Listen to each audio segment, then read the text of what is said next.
On Target con Willy Lora. Análisis a profundidad de temas nacionales e internacionales con los invitados más relevantes. Comenzamos.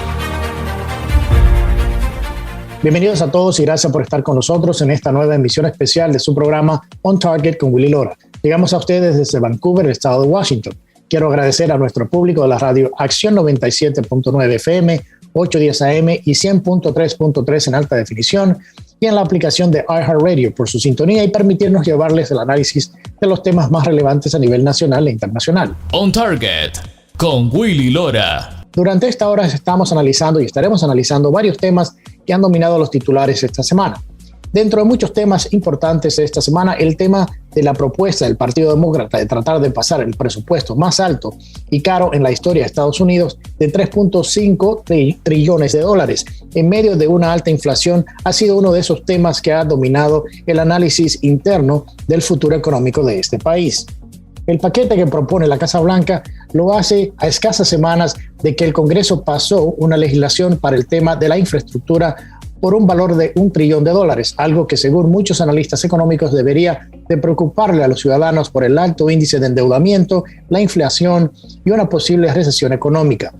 Analizaremos también cómo esta semana vimos cómo se utilizaron imágenes de agentes de la patrulla fronteriza a caballo en la cual se mostraron supuestamente golpeando a inmigrantes haitianos para lanzar otro ataque político en contra de los agentes que su trabajo es proteger la frontera sur. Al revisar los videos se descubrió que nadie golpeó a nadie con látigos y que fue otra mentira más para empujar una nueva narrativa política.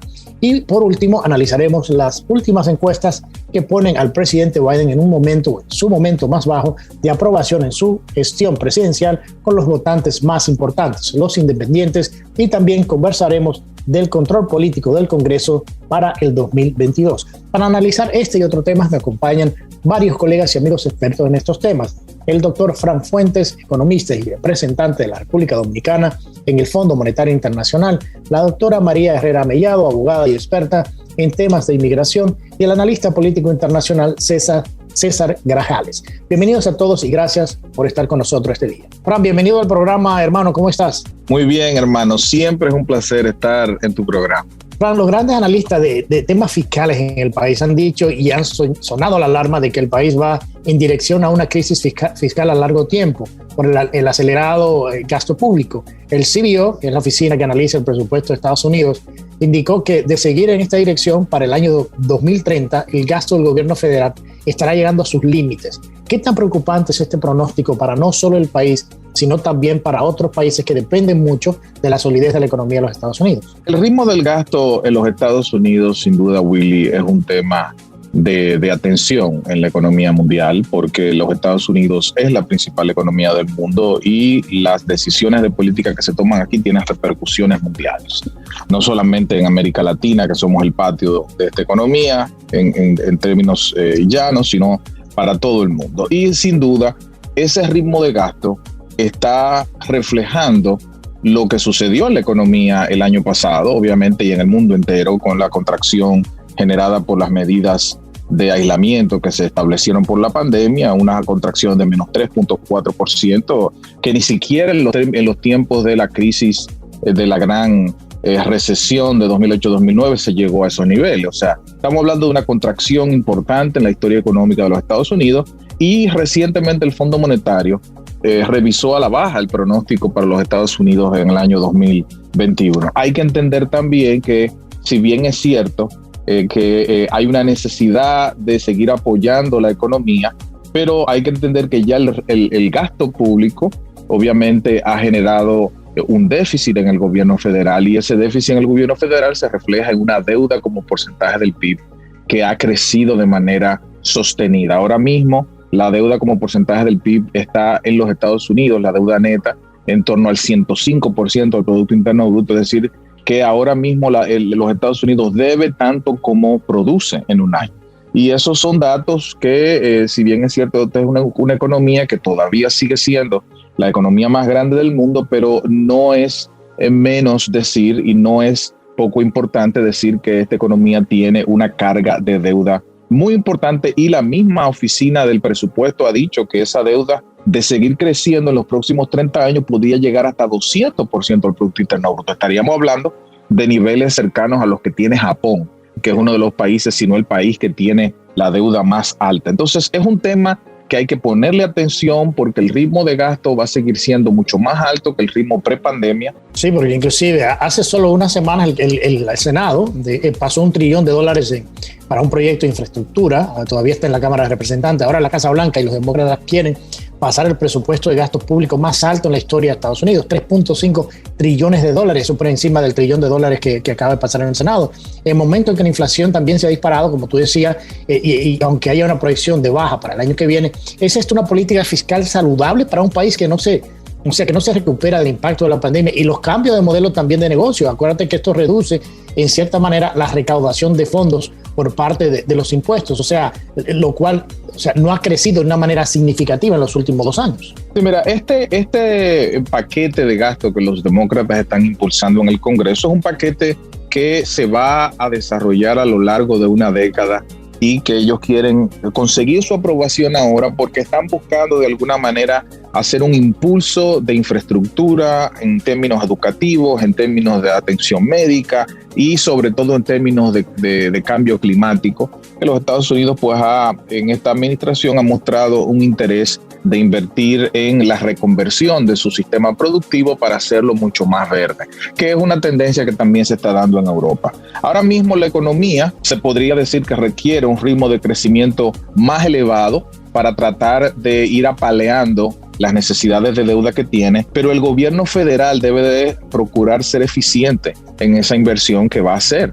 Porque si la economía no responde a esa inversión en infraestructura, en educación, de la manera que debe responder, y en estos casos se espera un crecimiento más alto y sostenido en el tiempo, entonces lo que va a caer en la economía de los Estados Unidos probablemente es una situación de un incremento acelerado de la deuda. Ahora mismo el déficit de los Estados Unidos se espera que termine este año entre el 12 y el 13% del Producto Interno Bruto. El año pasado fue en torno al 15%.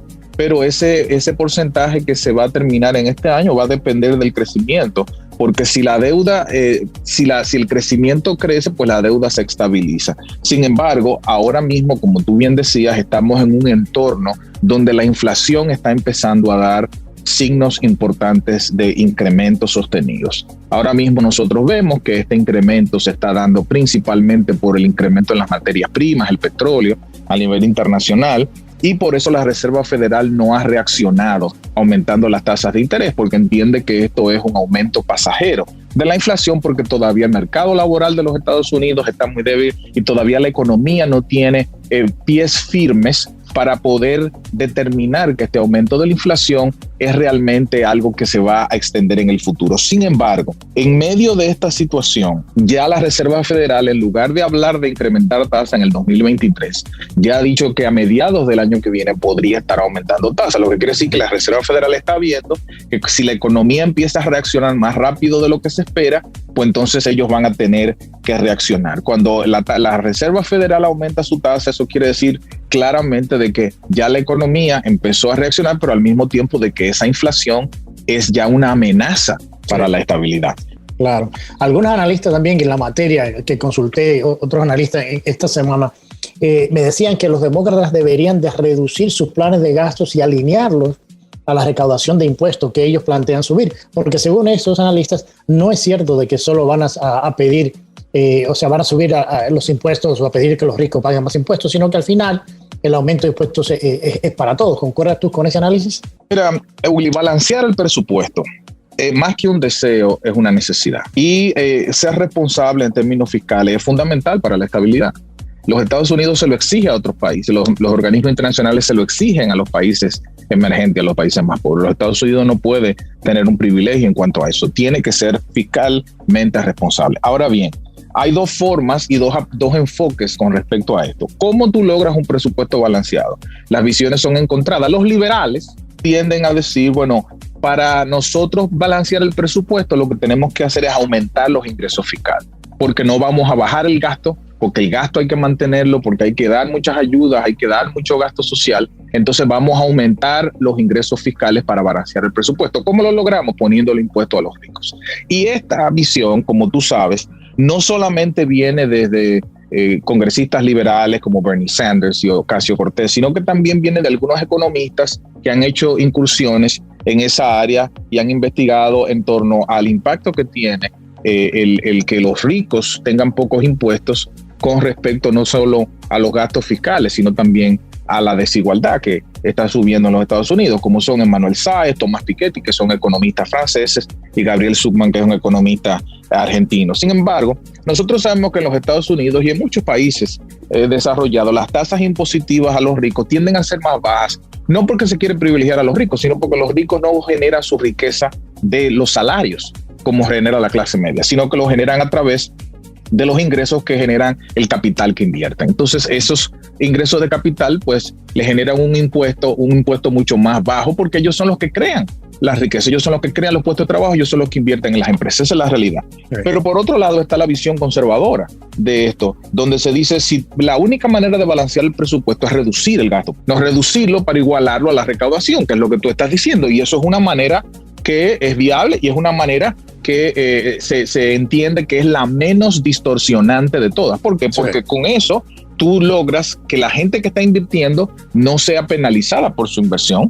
Y porque si tú empiezas a penalizar a quien crea los puestos de trabajo, que muchos economistas más liberales le llaman esto el trickle down economics, ¿no? El hecho de que tú le das al rico para que el rico dé más para abajo, y a veces eso no se ve en la realidad, pero si tú haces eso, la economía se estaría disparando en los pies.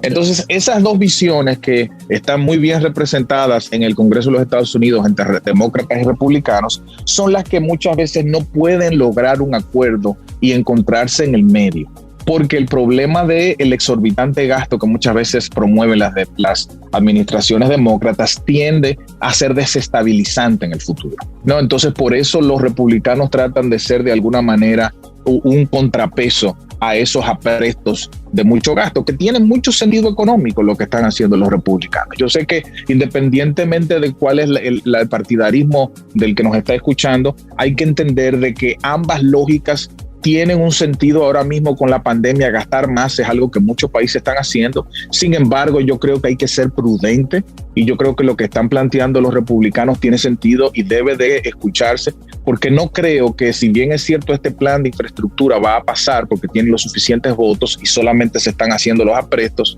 en el Congreso para operacionalizarlo, pero yo no creo que este aumento tan exorbitante del gasto tenga mucho eco en el Congreso, para serte honesto. No, como siempre, Frank, contigo te necesitamos siempre hacer una hora de programa, porque es tan saludable este análisis que hace de temas tan importantes. Quiero agradecerte el tiempo que nos brindas al programa. Vamos a hacer prontamente otro programa ya más, con más tiempo. Vamos a dedicar una hora, porque esto es un tema muy importante, y se nos quedó el tema de la semana que viene, el cierre de gobierno que se ve por ahí, porque no hay un acuerdo, como tú decías, con los 3.5 trillones, el squad. O sea, hay otros temas que quedaron, y creo que podremos hacer este programa de una hora en una semana o dos, cuando pasen, si no pasan estos paquetes económicos, para analizar un poquito más el efecto. Así que, Fran, muchísimas gracias, como siempre, por estar con nosotros.